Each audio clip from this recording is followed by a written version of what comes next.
It's been confirmed that more than 300 workers at Caparo Industries Group will lose their jobs in the West Midlands with immediate effect. It comes after 16 companies within the group went into administration early this month. Our business correspondent Mark Goff joins us in the studio now. What are the details?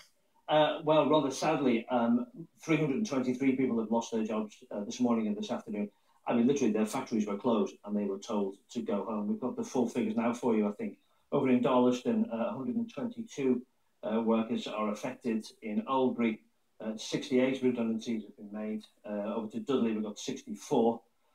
And then over in West Bromwich, a further 59 people have lost their jobs. And in Cradley Heath, there are 10, bringing the total to 323. And as I said, two factories, Caparo Atlas Fastenings, which were over in Darlaston, and Caparo Forgings in Dudley, they closed immediately. Complete factories gone.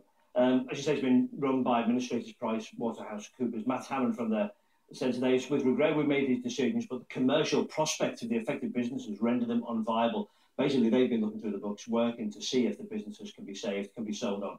I mean, now plainly, a couple of these companies just couldn't survive. All the staff who've been affected have been paid for today and will only be paid until close of play today. Then that is it. Now, it's a bit of a surprise because this morning I've heard that it was 158 redundancies, and that's what the unions have been told as well this morning. Still, 158 is bad enough, but this higher figure has come as a complete surprise to the union. After the union, we'll be hearing from Business Secretary Anna Subri. It is more than was anticipated, but set against possible 1,700 losing their jobs. Obviously, that is comparatively good news, but for those that are affected, it's still a devastating blow. Obviously, this is bad news for the Black Country, and this is many hundreds of jobs. And this will be of great concern for those workers and their families, especially at this time of year. And obviously, our hearts go out to them, which is why we've got the DWP task force in there, to see that we make sure we get these people back into work. And that's got to be the priority. So, Mark, what about the other jobs and the other businesses in this group? Are they still trading? Well, we think that 1,200 jobs remaining are still safe, and these businesses are, because these are good businesses.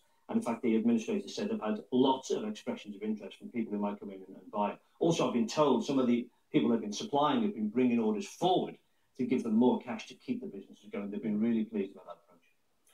Well, thank you very much indeed.